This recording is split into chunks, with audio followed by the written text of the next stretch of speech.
జగన్‌కి సరే ఎలక్షన్‌లో ఓటమి, గెలుపు ఇప్పుడు మొన్నటిసారి కుప్పంలో చంద్రబాబు నాయుడుకి సంబంధించి ఎంపీటీసీలు, జెడ్పీటీసీలు, సర్పంచులు, మున్సిపాలిటీ అన్నీ ఓడిపోయింది.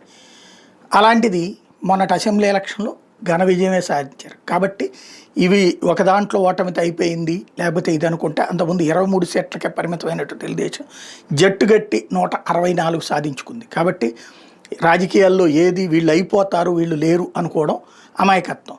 బట్ ప్రజాదరణ ఎట్లుంది ఇవాళ? నిన్న ఏదైతే గోదావరి జిల్లాలో పెళ్లికి వెళ్తే వచ్చిన జనం చూసాం. ఇప్పుడు తాజాగా ఉరవకొండ మాజీ ఎమ్మెల్యే విశ్వేశ్వరరెడ్డి కుమారుడు వివాహ వేడుకల్లో జగన్ పాల్గొంటే వచ్చినటువంటి జనం, ఆ క్రౌడు కనబడుతుంది. ఇంద్రప్రస్థ జిఎంఆర్ గ్రౌండ్స్లో జరిగినటువంటి వివాహ వేడుకలు పెద్ద ఎత్తున అక్కడికి జగన్ వెళ్తున్నాడని తెలియగానే ఎక్కడెక్కడి నుంచినో వచ్చారు. ఒక్కసారిగా ఆ వీధులన్నీ నిండిపోయినాయి. ఇదివరకడికి మళ్ళీ పోలీసులు రిస్ట్రిక్షన్స్ పెట్టకుండా వదిలిపెట్టడంతో జనాలు ప్రశాంతంగా అక్కడ కార్యక్రమం నిర్వహించుకున్నారు.